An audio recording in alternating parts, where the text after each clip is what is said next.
नमस्कार, जय महाराष्ट्र मित्रांनो. निर्धार कॉम्पिटेटिव्ह हब या यूट्यूब चॅनलमध्ये मी दिनेश गवई तुम्हा सर्वांचे हार्दिक स्वागत करत आहे. बघा, गुणोत्तर आणि प्रमाण हा टॉपिक मी तुम्हाला ऑलरेडी शिकवलेला आहे. या टॉपिकवरचे आजच्या लेक्चरमध्ये आपण प्रिव्हियस इयर क्वेश्चन पेपरमधले जे प्रश्न आहेत ते आपण प्रश्न म्हणजेच PYQ बघणार आहोत.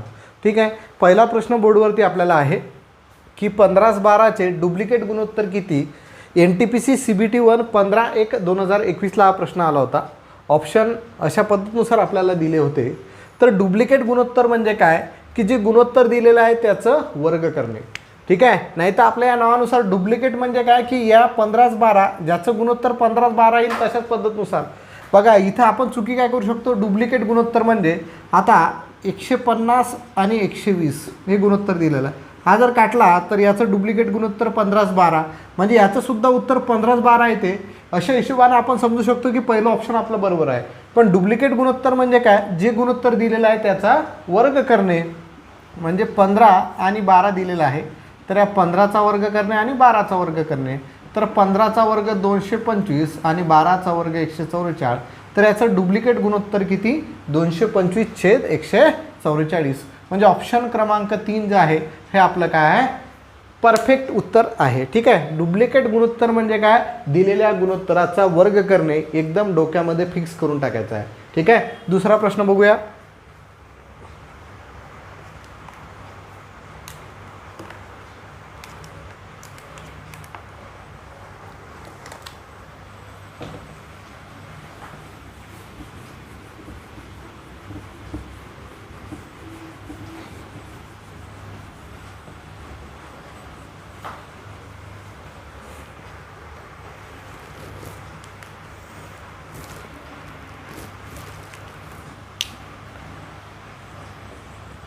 « 225/144 चे सब डुप्लिकेट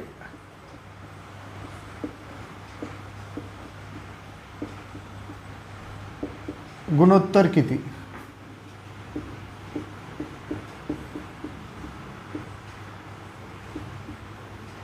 हा प्रश्न आपल्याला विचारलेला आहे.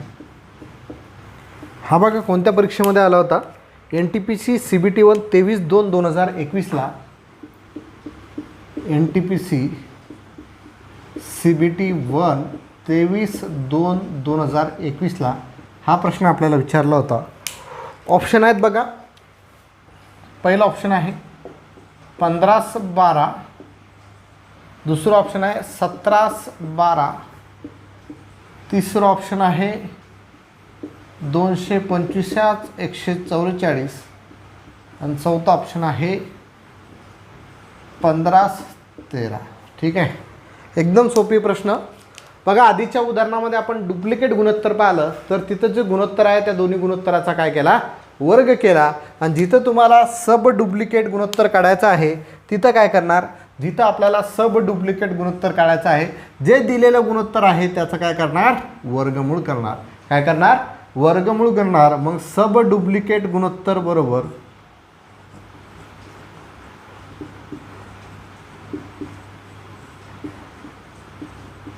सब डुप्लिकेट गुणोत्तर बरोबर वर्गमुळात किती आहेत, पहिले 225 आणि त्याच्याखाली किती आहेत 144. 225 कशाचं वर्गमूळ काय येईल 15. 144चं वर्गमूळ काय येईल 12. म्हणजे 15/12 हे आपलं उत्तर भेटेल. म्हणजे ऑप्शन क्रमांक 1 जे आहे हे आपलं परफेक्ट उत्तर त्यामध्ये आपल्याला पाहायला भेटेल. ठीक आहे. तिसरा प्रश्न बघणार आहोत.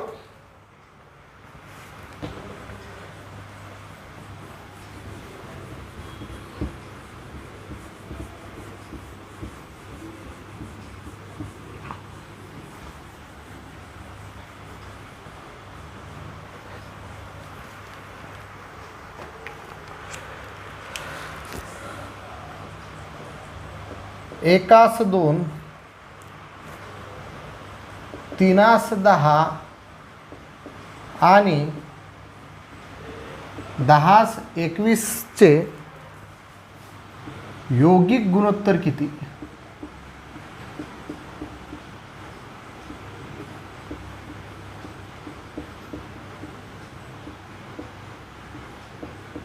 यौगिक गुणोत्तर किती. हा प्रश्न विचारला होता. प्रश्नाचं किती कोणत्या याला विचारला होता ते लिहिलेलं नाही आहे मी. ठीक आहे, तर ऑप्शन आहेत बघा. 1:7. दुसरं ऑप्शन आहे 7:1.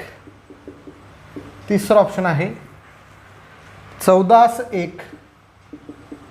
चौथा ऑप्शन आहे 1:14. परत इझी प्रश्न आपल्याला विचारलेला आहे यौगिक गुणोत्तर. यौगिक गुणोत्तर म्हणजे काय? जेवढे गुणोत्तर दिलेले आहे त्यांचा गुणाकार. तर बघा, पहिलं गुणोत्तर 1:2. याला आपण अपूर्णांकामध्ये लिहिलं तर काय येईल? 1/2. गुणेला हा 3:10 आहे, याला अपूर्णांकामध्ये लिहिलं 3/10. ठीक आहे, गुणेला 10:21 आहे, याला अपूर्णांकामध्ये लिहिलं 10/21. बघा 10 कटले, 3×7=21. वरती काय राहिला? 1 राहिला. 1/2 गुणेला 7 14. 1/14 म्हणजे गुणोत्तर किती? 1:14. म्हणजे ऑप्शन क्रमांक 4 जे आहे हे आपलं परफेक्ट उत्तर आपल्याला पाहायला भेटते. ठीक आहे, पुढचा प्रश्न बघूया. सेम असाच प्रश्न आहे.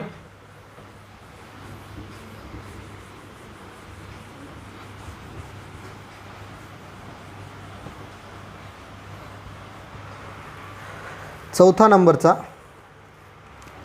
45:75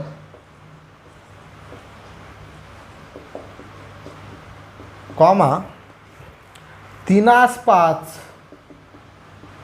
कॉमा 51:68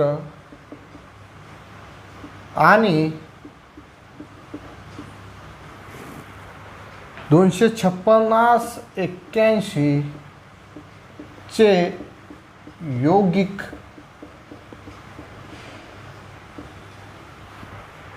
गुणोत्तर किती?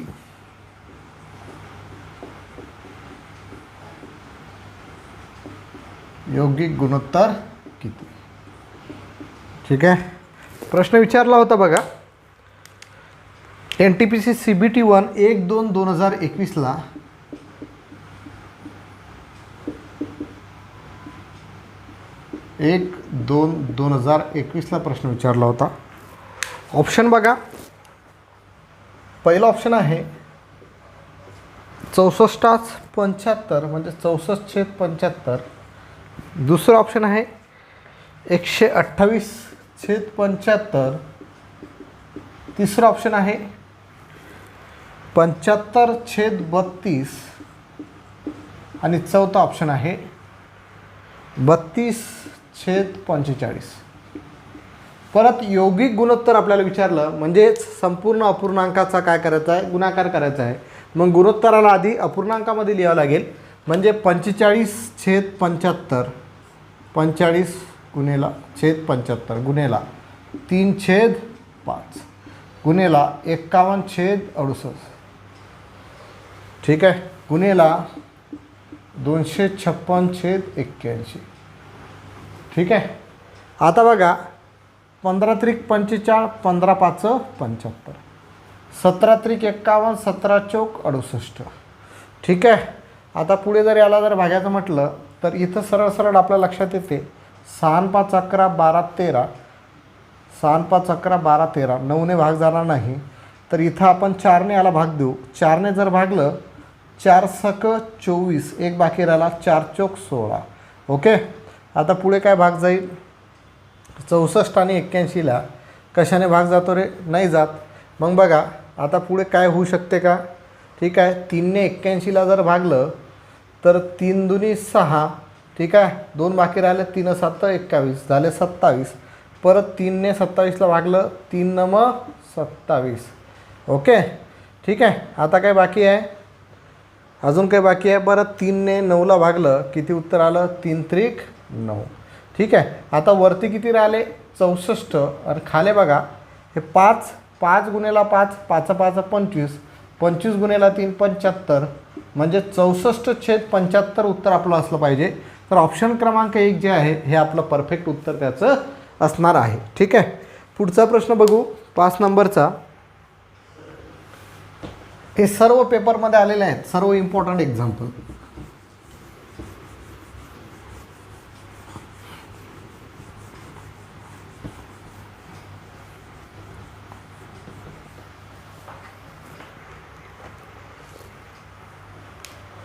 5 नंबरचा एकास 5 या गुणोत्तराला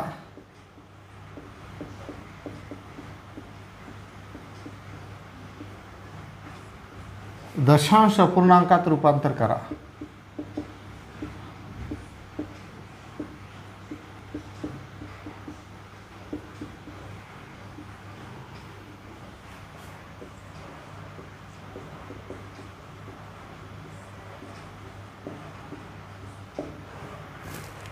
हा प्रश्न आला होता.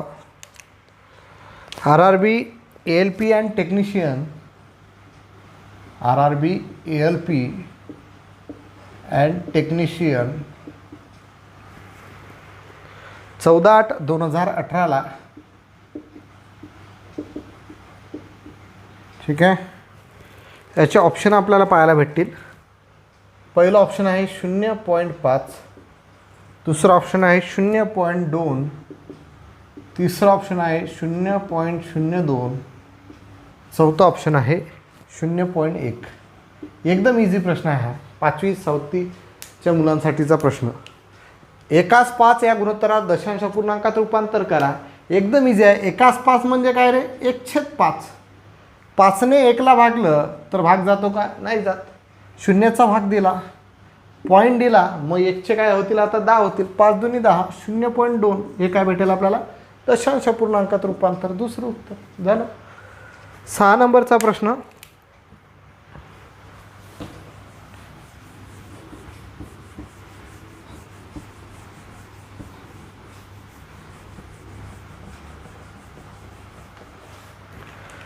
सहा तास 3 दिवसाला गुणोत्तरात लिहा.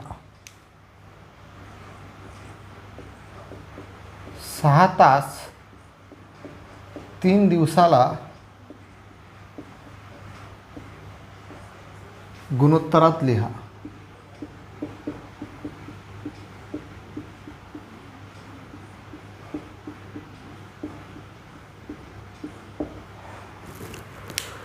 NTPC CBT 1 23/1/2021ला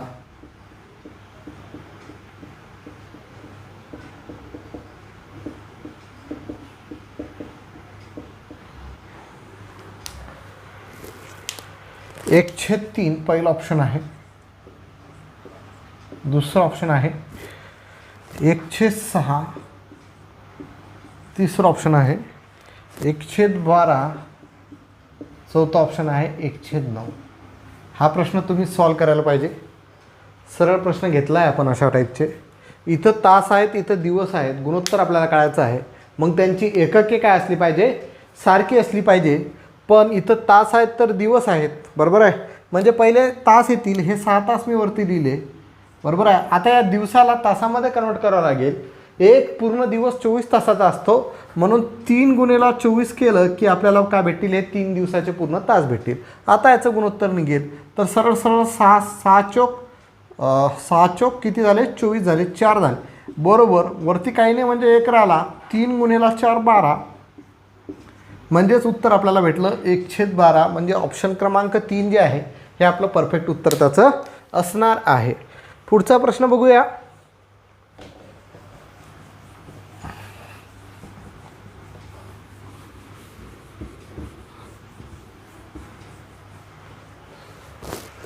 सात नंबरचा प्रश्न. जर x/y बरोबर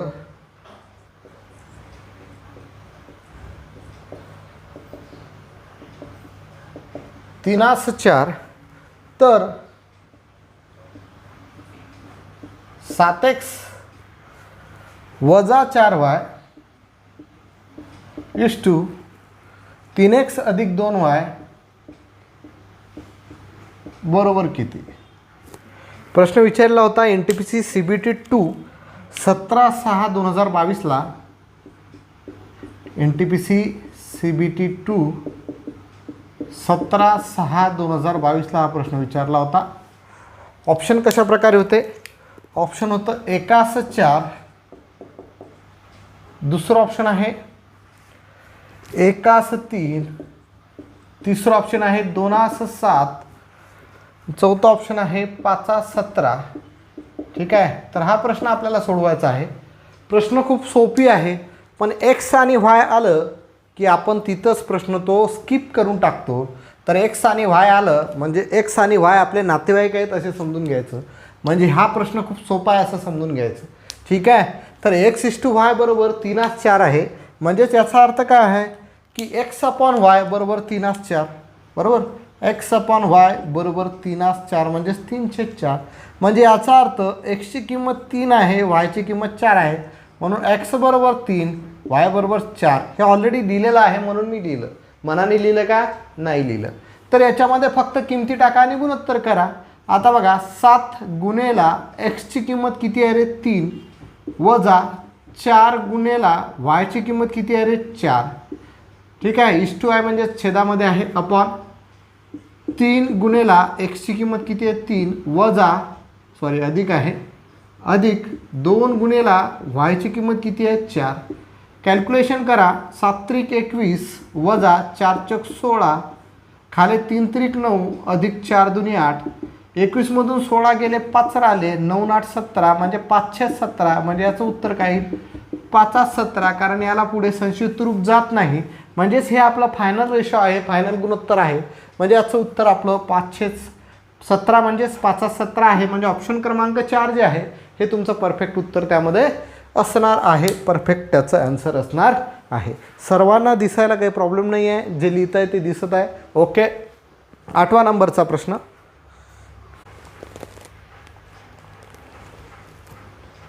15-23, 17-25, 7-15, 21-29 मध्ये सर्वात लहान अपूर्णांक कोणता? सर्वात लहान अपूर्णांक कोणता?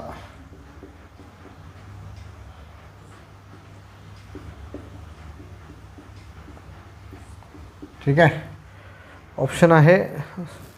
प्रश्न विचारला होता NTPC CBT 1 28/2/2016ला. NTPC CBT 1 28/2/2016ला हा प्रश्न विचारला होता. ऑप्शन आहेत 21-29 सेम राहतील. 21-29, 7-15, 17-25 आणि चौथा ऑप्शन आहे 15-23. ठीक आहे. आता बघा याच्यामधला सर्वात लहान अपूर्णांक काढायचा आहे. मग रेशो म्हणजेच काय असतात? सर्वात लहान अपूर्णांक नाही तर गुणोत्तर काढायचा आहे. इथं अपूर्णांक लिहिलं गेलं, इथं गुणोत्तर लिहा. गुणोत्तर कोणते येईल?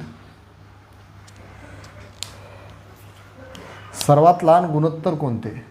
मग गुणोत्तर म्हणजे ॲक्च्युअलमध्ये काय आहे? अपूर्णांक आहे. अपूर्णांकाचं सर्वात संक्षिप्त रूप म्हणजे गुणोत्तर आहे. मग 15-23ला आपण अपूर्णांकामध्ये 15/23, 17/25, 7/15, 21/29. आता याच्यामध्ये जर पाहिलं तर 15 आणि 23चा डिफरन्स कितीचा आहे? 8चा. 25 आणि 17चा डिफरन्स कितीचा आहे? 8चा. 15 आणि 7चा डिफरन्स कितीचा? 8चा. 29 आणि 21चा डिफरन्स कितीचा? 8चा. आणि प्रत्येक अपूर्णांक जो आहे हा छेदाधिक अपूर्णांक आहे. बरोबर आहे. म्हणजे प्रत्येकाचा छेद जो आहे तो अंशापेक्षा मोठा आहे. बरोबर आहे. मग जेव्हा छेदाधिक अपूर्णांक असेल आणि अंश आणि छेदामधला फरक जर प्रत्येक अपूर्णांकाचा सारखा असेल तर त्यामध्ये ज्याचा अंश लहान तो लहान अपूर्णांक, ज्याचा अंश मोठा तो मोठा अपूर्णांक. मग यांनी काय म्हटलं? यामधील सर्वात लहान अपूर्णांक कोणता? तर याचा अंश लहान तो सर्वात लहान अपूर्णांक. मग 15, 17, 7 आणि 21 याच्यामध्ये अंश कोणता लहान आहे? 7. म्हणजे 7/15 हा झाला किंवा 7/15 हा झाला आपला सर्वात लहान गुणोत्तर किंवा सर्वात लहान अपूर्णांक. आणि सर्वात मोठं म्हणजे काय? ज्याचा अंश मोठा तो सर्वात मोठा अपूर्णांक. मग अंश कोणाचा मोठा आहे? 21 हा जो आहे हा अंश मोठा आहे म्हणजे हा झाला सर्वात मोठा अपूर्णांक किंवा सर्वात मोठे गुणोत्तर. तर आपल्याला सर्वात लहान गुणोत्तर विचारले होते. मग याचं उत्तर काय येईल? 7/15. म्हणजे ऑप्शन क्रमांक 2 जे आहे हे तुमचं परफेक्ट उत्तर आपल्याला भेटून जाईल. ठीक आहे. पुढचा प्रश्न बघूया. तुम्हाला सोडवायचा आता खालीलपैकी सर्वात मोठे गुणोत्तर कोणते?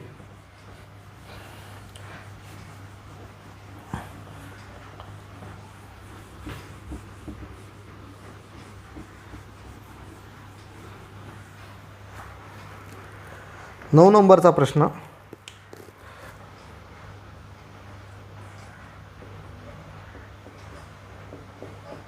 खालीलपैकी सर्वात मोठे गुणोत्तर कोणते?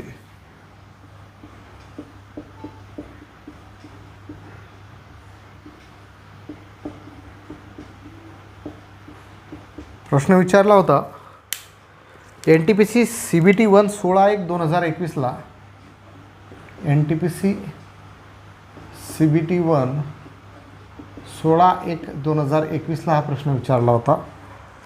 ऑप्शन होते 15/28, दुसरा ऑप्शन आहे 13/21, तिसरा ऑप्शन आहे 19/27, चौथा ऑप्शन आहे 5/18. आता ट्रिक्स वगैरे काही नाही, इझी आहे. 15/28 याला अपूर्णांकामध्ये कन्वर्ट केलं तर सेम 15/28, 13/21, ठीक आहे, 19/27 आणि 5/18. तर सर्वात मोठं गुणोत्तर विचारलं. आता बघा याच्यामधला डिफरन्स जर काढला तर हे 8 आणि हे 5 13चा येतो. याच्यामधला जर डिफरन्स काढला तर 6चा येतो, 8चा येतो. याच्यामधला जर डिफरन्स काढला तर 8चा येतो आणि याच्यामधला जर डिफरन्स काढला तर 13चा येतो. म्हणजे प्रत्येक ठिकाणी डिफरन्स सारखा आहे का? नाही आहे. मग डिफरन्स सारखा नसेल तर तिथं काय करायचं? साधी गोष्ट आहे, सरळ 28/15 म्हणजे 15/28 आहे. तर 28ने 15ला भागून त्याचं दशांश अपूर्णांकामध्ये रूपांतर करायचं. याचं दशांश अपूर्णांकामध्ये, याचं पण आणि याचं पण, आणि त्यावरून बघायचं ज्याचा दशांश अपूर्णांक मोठा तो मोठं गुणोत्तर आणि ज्याचा दशांश अपूर्णांक लहान ते लहान गुणोत्तर. हा प्रश्न तुम्ही सोडवायचा आहे, होमवर्कसाठी घे आहे. कारण दशांश अपूर्णांकामध्ये आपण दशांश अपूर्णांकामध्ये हे बघितलं आहे की दशांश अपूर्णांकामध्ये लहान मोठेपणा, अपूर्णांकाचा लहान मोठेपणा आपण ऑलरेडी भरपूर, आता जवळपास 3 ते 4 महिन्या अगोदर हा सर्व अपूर्णांकामध्ये आणि दशांश अपूर्णांकामध्ये आपण ही गोष्ट बघितलेली आहे. हा प्रश्न तुम्ही सोडवायचा, इझी प्रश्न आहे. कसा सोडवायचा ते सुद्धा तुम्हाला सांगितलं. प्रत्येकाचं दशांश अपूर्णांकामध्ये रूपांतर करा आणि त्यानंतर बघा दशांश अपूर्णांक कोणता मोठा असेल तर ते मोठं गुणोत्तर, ज्याचं लहान असेल ते लहान गुणोत्तर. पुढचा 10 नंबरचा प्रश्न बघा.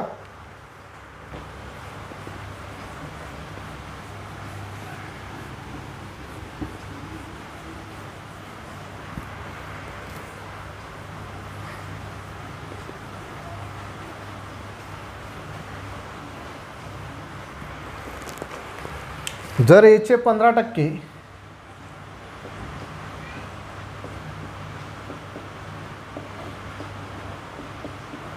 बरोबर बीचे 25%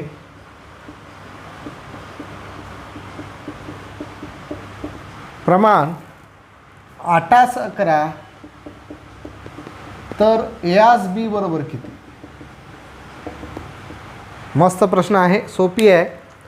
NTPC CBT 2 15/6/2022ला NTPC CBT 2 15/6/2022ला हा प्रश्न विचारला होता.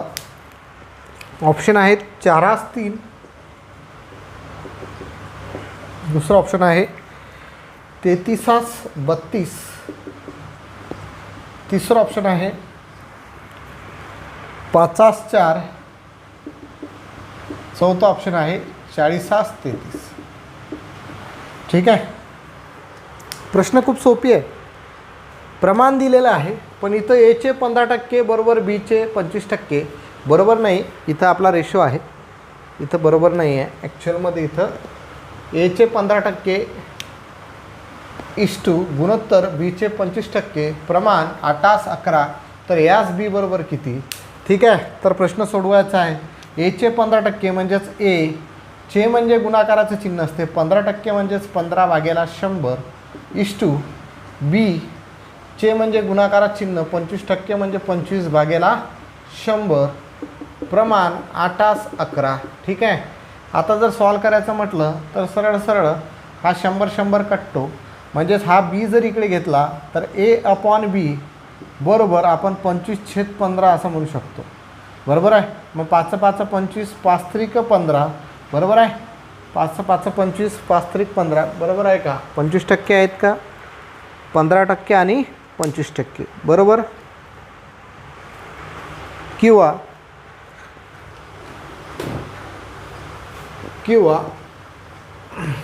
आपण प्रमाण पाहू राहिलो, इथं आपण थोडीशी मिस्टेक केली. प्रमाण पाहत आहे, इथं आपल्या लक्षात येईल. आता याला जर भागलं 100 तर कटले. 5 त्रिक 15, 5 5 25. मला A/B, याला आपण 3A/5B प्रमाणात 8/11, बरोबर आहे. म्हणजे याला 3A/5B बरोबर 8/11 आपण लिहितो. मला A/B पाहिजे, म्हणजे 3/5 सगळा तिकडे जाईल. म्हणजे A/B बरोबर, कारण प्रमाण म्हणजे बरोबरचं चिन्ह, तर Aचा जो आहे हे 8/11 जसेच्या तसे राहिले.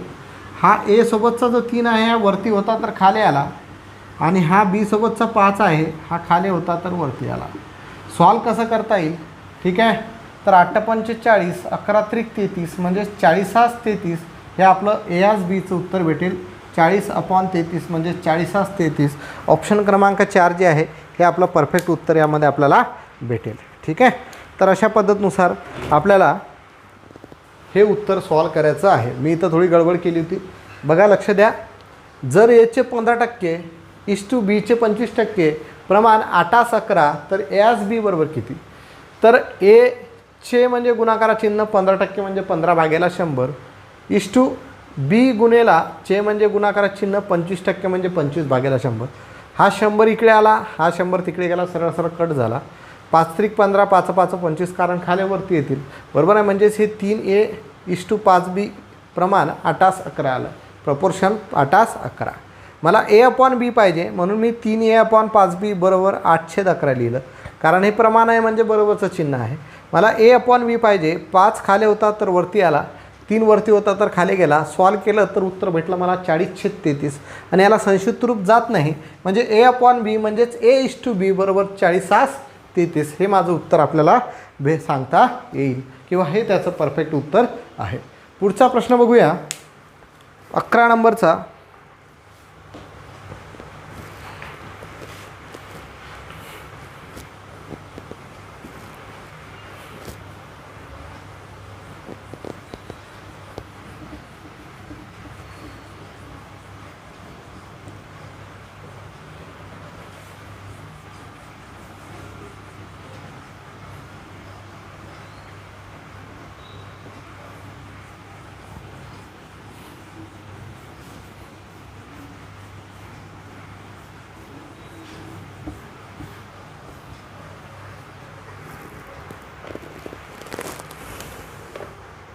खालीलपैकी कोणत्या अपूर्णांकाचे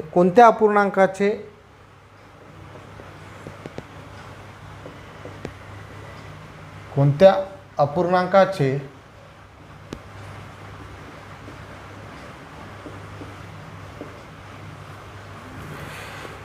127 सोबत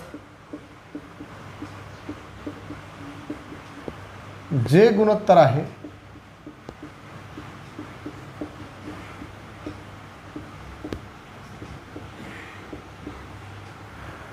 तेच गुणोत्तर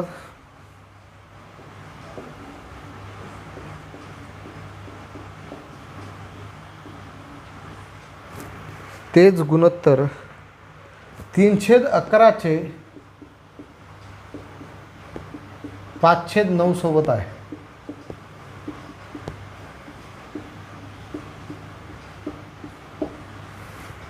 NTPC CBT 1 3/2/2021 ला हा प्रश्न विचारला होता.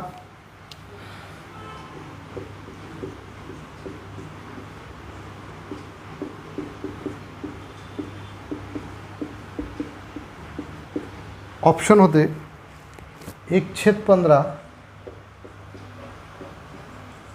दुसरं ऑप्शन होतं 1/99, तिसरं ऑप्शन होतं 1/27, चौथं ऑप्शन होतं 1/55. प्रश्न इझी आहे, बघूया कसा सॉल्व करता येईल. कोणत्या अपूर्णांकाचे 1/27 सोबत जे गुणोत्तर आहे तेच गुणोत्तर 3/11 5/19 सोबत आहे. म्हणजे याचं म्हणणं काय आहे, कोणता अपूर्णांक आहे मला माहीत नाही, मग एक्सचं 1/27 सोबत जे गुणोत्तर आहे तेच गुणोत्तर म्हणजेच प्रमाण आहे 3/11चे 5/9 सोबत. ठीक आहे. आता बघा आपल्याला हे सॉल्व करायचं आहे, तर कसं सॉल्व करता येईल, तर इझिली आपल्याला सॉल्व करता येईल. ठीक आहे. आता बघा याला आपण x गुणेला 1/27 बरोबर 3/11 गुणेला 5/9. ठीक आहे. हा गुणेला तिकडे जाणार 1/27, तेव्हा मला xची किंमत भेटा.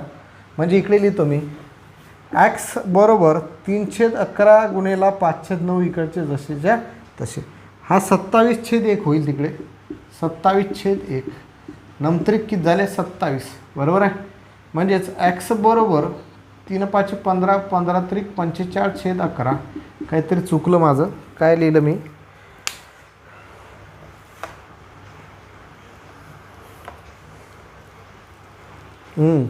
तिरपा गुणाकार होईल ना, तिरपा गुणाकार होईल. आपण इथंच हे करून टाकलं.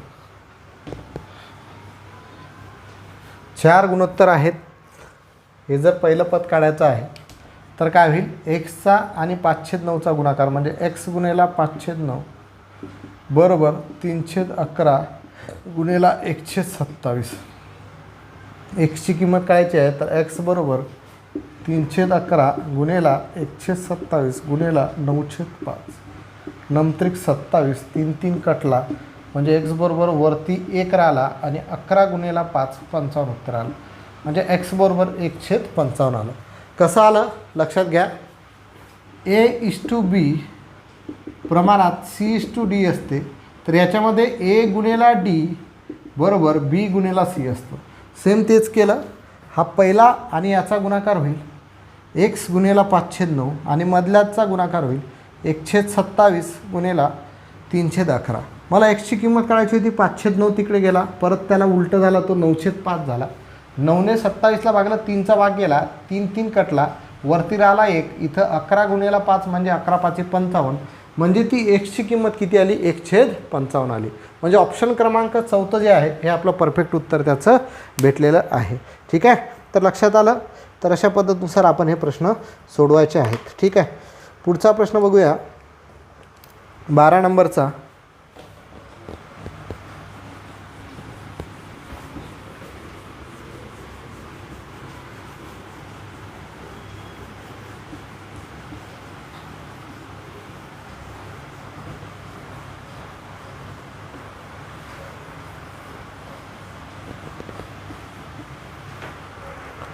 जर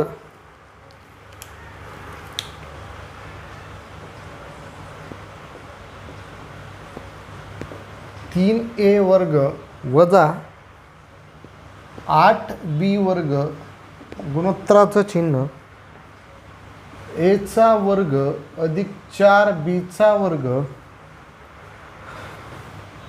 बरोबर 2:1 तर A:B बरोबर किती. NTPC CBT 1 17/2/2021 हा प्रश्न विचारला होता.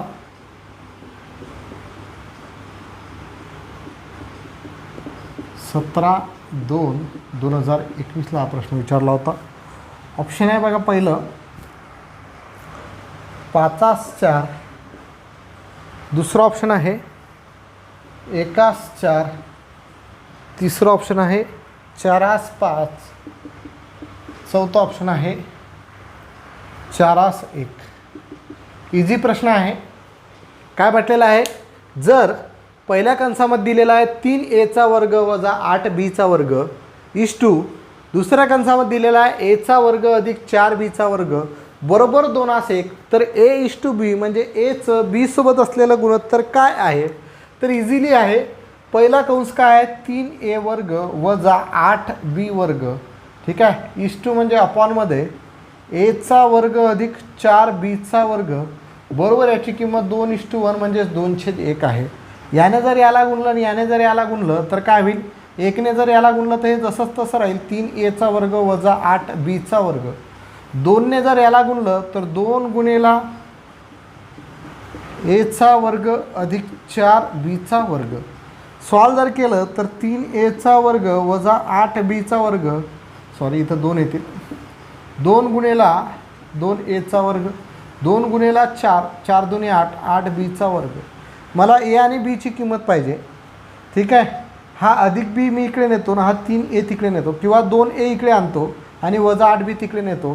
तर बघा 3a वर्ग जसा तसा राहिला, वजा हा प्लस इकडे आला तर वजा 2a वर्ग झाला, बरोबर. हा अधिक 8b वर्ग जसा तसा राहिला, हा वजा 8b वर्ग इकडे गेला तर हा अधिक 8b वर्ग झाला. 3a वर्ग वजा 2a वर्ग म्हणजे राहिला काय, फक्त a वर्ग. आणि 8b वर्ग अधिक 8b वर्ग 16b वर्ग. मला a अपॉन b पाहिजे म्हणजे b इकडे आला तर a वर्ग अपॉन b वर्ग बरोबर 16/1. मला a अपॉन b पाहिजे म्हणजे या सर्वांचं काय घ्यावं लागेल, वर्गमूळ घ्यावं लागेल. तर वर्गमूळ जर घेतलं तर याचं वर्गमूळ आलं a, याचं वर्गमूळ आलं b, 16चं वर्गमूळ आलं 4, 1चं वर्गमूळ आलं 1 म्हणजे a अपॉन b उत्तर काय भेटलं 4/1 म्हणजे 4/1. म्हणजे ऑप्शन क्रमांक 4 जे आहे हे आपलं परफेक्ट उत्तर त्यामध्ये आपल्याला भेटलेलं आहे. ठीक आहे. पुढचा प्रश्न बघूया.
जर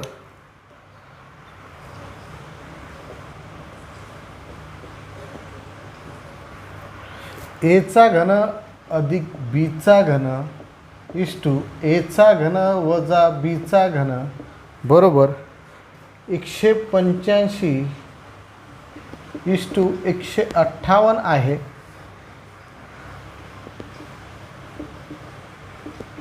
तर यास b बरोबर किती. ऑप्शन NTPC CBT 1 18/1/2021 प्रश्न विचारला होता.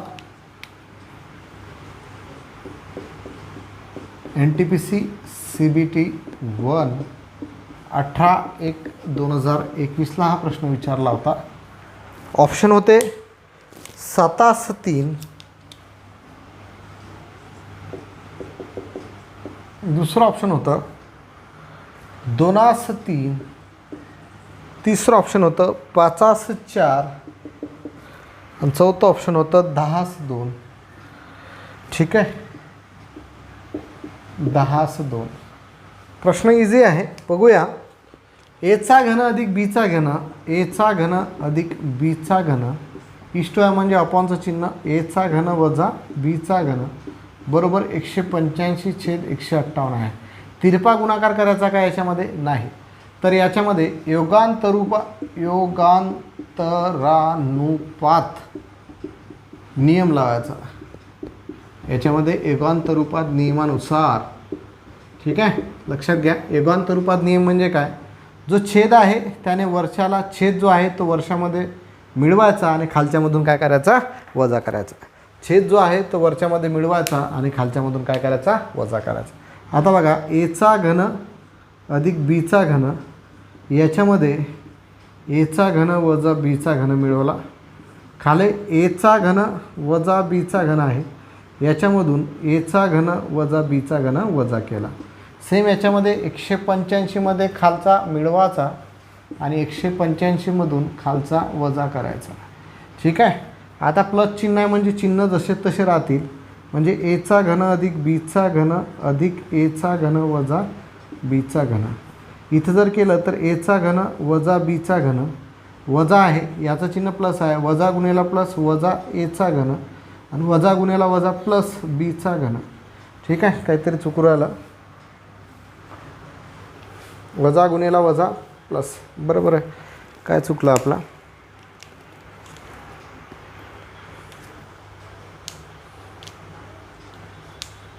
कंसामध्ये घेण्याची गरज नाही ना, बरोबर आहे. कंसात नाहीच आहे तर कंसात घेण्याची गरज नाही आहे, कंसात घेण्याची गरज नाही. ठीक आहे, कंसात घेण्याची गरज नाही. एकदा मिळवला आणि एकदा वजा केला तर याच्यामध्ये इथं लक्षात येते की हा प्लस बी आहे वजा बी आहे कटला. एचा घन अधिक एचा घन म्हणजे 2a घन छेदामध्ये इथं बघा एचा घन वजा एचा घन आहे म्हणजे हा सरळ 0 झाला. वजा बीचा घन वजा बीचा घन म्हणजे वजा 2bचा घन झाला. सरळ सरळ 2 2 कटले म्हणजे एचा घन अपॉन बीचा घन 185 अधिक 158 8 5 1303. हातचा आला 1, परत 8 5 13 1 1404. हातचा आला 1 1 आणि 1 2 आणि 3. ठीक आहे. आणि हे जर वजा केली तर 15तून 8 गेले किती आले रे? 8 गेले तर किती आले? 7. आणि 6मधून 5 गेले राहिले 2 0. ठीक आहे. म्हणजे इथं उत्तर आपल्याला भेटत आहे एचा घन अपॉन बीचा घन बरोबर 343/27. मला ए अपॉन बी पाहिजे म्हणजे याचं काय घ्यावं लागेल? घनमूळ घ्यावं लागेल. काय घ्यावं लागेल? घनमूळ. मग एचा घनाचं घनमूळ घेतलं तर ए आला, बीच्या घनाचं घनमूळ घेतलं तर बी आला. 343 कशाचा घन होता? 7चा. 27 कशाचा घन होता? 3चा. म्हणजे 703 म्हणजे 7:3 हे आपलं गुणोत्तर आपल्याला भेटलेलं आहे. म्हणजे ऑप्शन क्रमांक ए जे आहे हे आपलं परफेक्ट उत्तर त्यामध्ये असणार आहे. ठीक आहे, परफेक्ट उत्तर त्यामध्ये असणार आहे. ठीक आहे, पुढचा प्रश्न बघणार आहोत.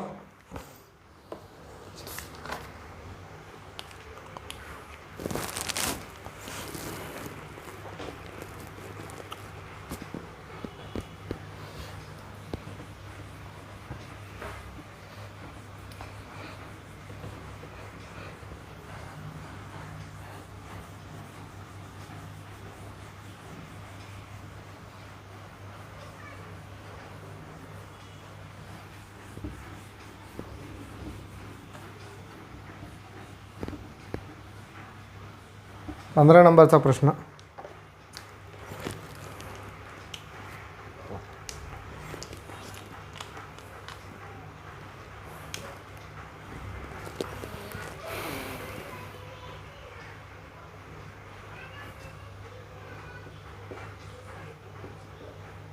जर a(b) बरोबर 3/4 कॉमा b(c) बरोबर 5/7 तर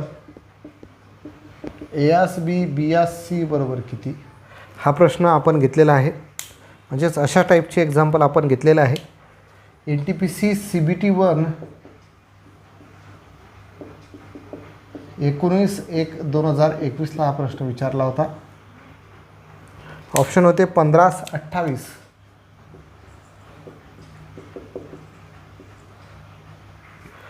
15/28. सॉरी, a(b) नाही, a(c) आहे फक्त. तर a(c) बरोबर किती? तर a(c) बरोबर किती? ठीक आहे. दुसरा ऑप्शन आहे 28/15. तिसरा ऑप्शन आहे 28/10 आणि चौथा ऑप्शन आहे 10/28. एकदम इझी प्रश्न. ठीक आहे. a(b) बरोबर 3/4 आहे आणि b(c) बरोबर 5/7 आहे. ए पासून सी पर्यंत जायचं आहे म्हणजे a/b गुणेला b/c जर केलं तर सरळ सरळ b कटतो म्हणजे a/c भेटते. सेम तसंच म्हणजे इथं a/b किती आहे? 3/4 गुणेला b/c किती आहे? 5/7 करा. 3 गुणेला 5 3 5 15 4 गुणेला 7 28 15/28 उत्तर भेटेल. म्हणजे ऑप्शन क्रमांक 1 जे आहे हे आपलं परफेक्ट उत्तर आहे. ठीक आहे. तर अशा पद्धतीनुसार हे प्रश्न आपल्याला सोडवायचे आहेत. ठीक आहे, लक्षात ठेवा. पुढचा प्रश्न एक बघूया.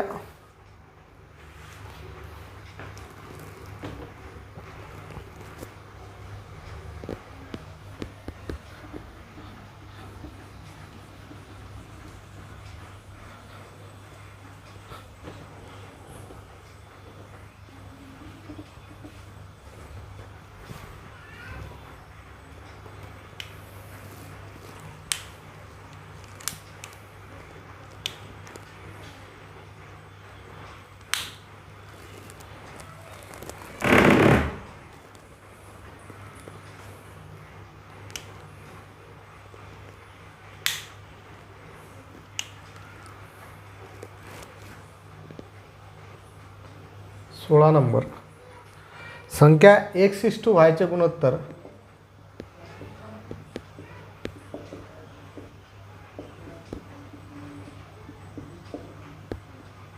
संख्या x/y गुणोत्तर 4:5 आहे.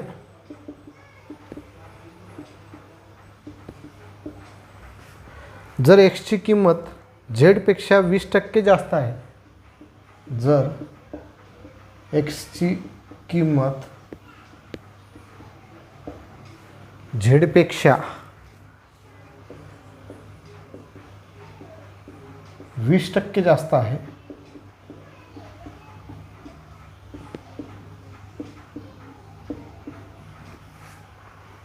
तर y ची किंमत z पेक्षा किती जास्त आहे? तर y ची किंमत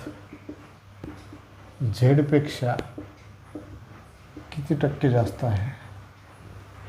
किती टक्के जास्त आहे?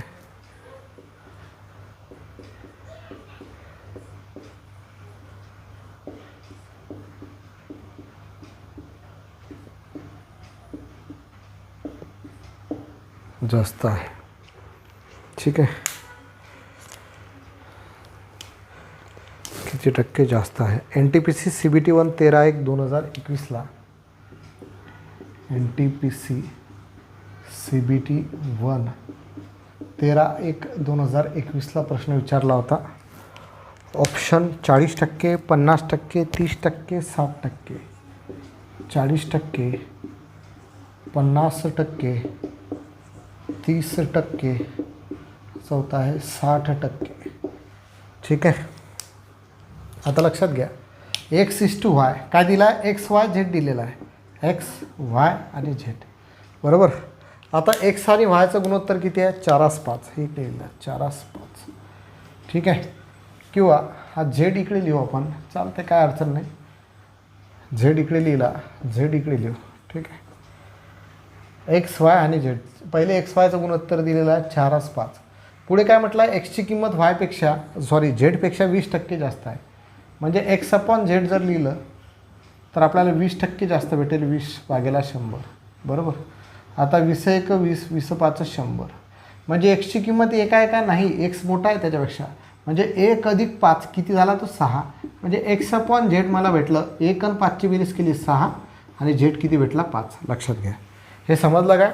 20% जास्त आहे म्हणजे 20/100. अपूर्णांकामध्ये कन्वर्ट केलं तर 1/5.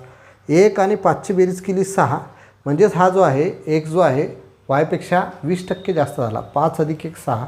x ची किंमत 6 आली आणि इथं किती आली? 5. म्हणजे इथं किती आला? 6, आणि इथं किती आला? 5. आता हे आपल्याला सॉल्व करायचं आहे. काय करतो आपण? 5×4 = 20. ठीक आहे, 4×6 = 24, आणि 6×5 = 30. याला जर सॉल्व केलं तर सरळ सरळ कितीने भाग जातो? कितीने भाग जातो याला? 2ने जाईल. ठीक आहे, अजून 2नेच जातो, म्हणजे इथं 10, इथं 12, आणि इथं 15. तर आपल्याला x y आणि झेडचं गुणोत्तर नाही विचारलं, तर त्यांनी म्हटलं y ची किंमत झेडपेक्षा किती टक्के जास्त आहे? y ची किंमत किती आहे रे? 15, आणि झेडची किंमत किती आहे? 10. ठीक आहे, तर मग याच्यामधला डिफरन्स काढायचा आहे.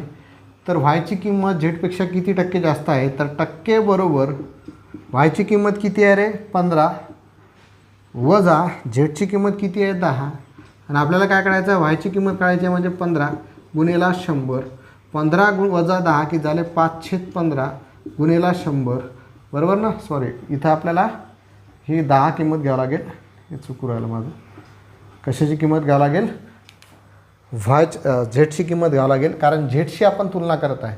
15 वजा 10 भागेला 10 गुणिले 100. सरळ सरळ 10 10 100, 10 गुणिले 5, म्हणजे उत्तर किती आलं तुमचं? 50% उत्तर आलेलं आहे. म्हणजे ऑप्शन क्रमांक बी जे आहे हे आपलं परफेक्ट उत्तर यामध्ये आलेलं आहे. ठीक आहे, तर असे 16 प्रश्न आपण बघितलेले आहेत गुणोत्तर आणि प्रमाण या टॉपिकवरचे. आणखी एक लेक्चर याचं घेऊन टाकू PYQ वरती. त्याच्यामध्ये अजून काही प्रश्न आणि काही शाब्दिक उदाहरणं आपण घेऊन टाकू. यानंतर तुम्हाला गुणोत्तर आणि प्रमाण या टॉपिकमध्ये काही अडचण यायला नको. ठीक आहे, तर आजच्या लेक्चरमध्ये इथंच थांबतो. धन्यवाद. जय महाराष्ट्र.